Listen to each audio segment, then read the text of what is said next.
Yes, hello. It's been so long I made a video. So today I came up with my new video. It is basically a very simple video about building a simple chatbot using Python and NLTK library. Okay, so let's start. Uh, Meanwhile, I'm explaining. I had to run the code. Let's go with restart and run all. Yes. So what am I doing? Basically, everybody is aware of what chatbot is. Chatbot is everywhere, guys. Now in every websites because humans are very busy to response. People. So every company, every business are using chatbots so that they can minor their work.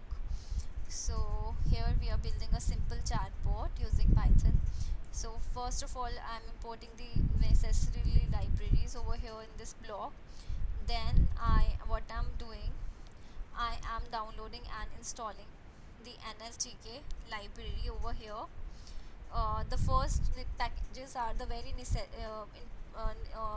necessary packages, uh, like IO, input output stream, random string, warnings are there, numpy you guys know, used for mathematics, then the feature extraction library and the cosine similarity and the warning. Okay, then we are downloading and installing NLTK library here.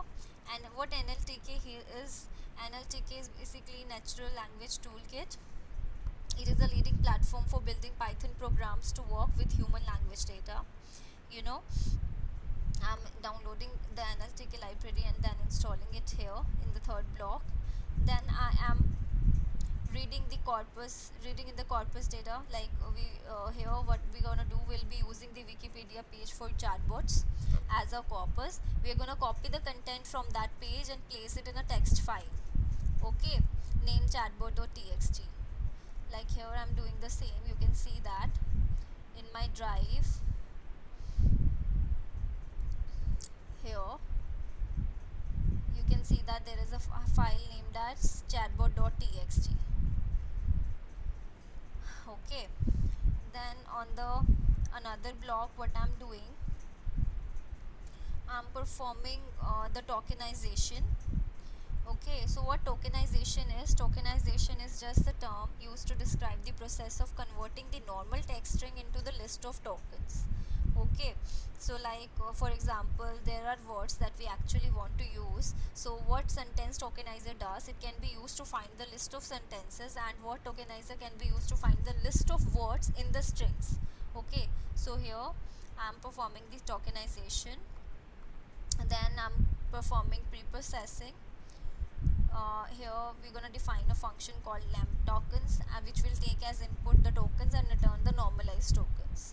Okay, then I am doing the keyword matching. Here we're going to define a function for greeting by the board. Like if the user is input is a greeting, then the bot will also return a greeting response.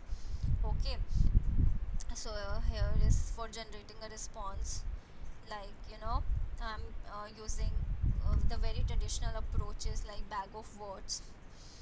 Then the TF-IDF approach I'm performing, and the cosine, after that the cosine similarity.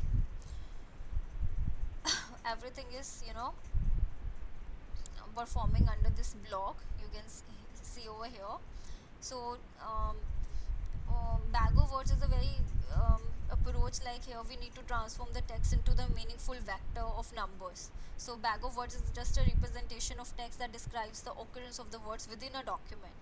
And the TF-IDF approach is basically, it is like, TF is basically the term frequency, is the scoring of the frequency of the word in the current document. you know and the cosine similarity is basically a TF-IDF weight, is a weight often used in the information retrieval and the text mining. So uh, the cosine similarity is basically to generate a response from our bot for input questions. So the concept of the document similarity, we are using it over here. Here we are defining a function response, which searches the user's utterance for one more known word, and then it is returning the several possible responses after that. Here in this block I'm performing that. Then you can see that finally we will feed the, finally what we can see that with the output of the chatbot. Here you can see over here, like the robo is saying, my name is Robo, I will answer your queries about chatbots. If you want to exit, type by. So let's greet the chatbot. Let's say hey. Chatbot is saying hello. So we can ask him questions like, okay, chatbot, tell me what is chatbot. So he is explaining us what is chatbots. We can ask him, where are chatbots used. So yes, you can ask him those questions which we have copied it from the Wikipedia and feed it in our text file named as chatbot.txt. So we're gonna ask him those questions only, okay? Like who was Alan Turing? You know, he's explaining us. We're gonna ask him many questions. Now let's exit. If you want to exit it, we can say bye. So it is saying bye, take care. So this is the video about how you can make a simple chatbot using Python. um, if you like this video, thank you for watching.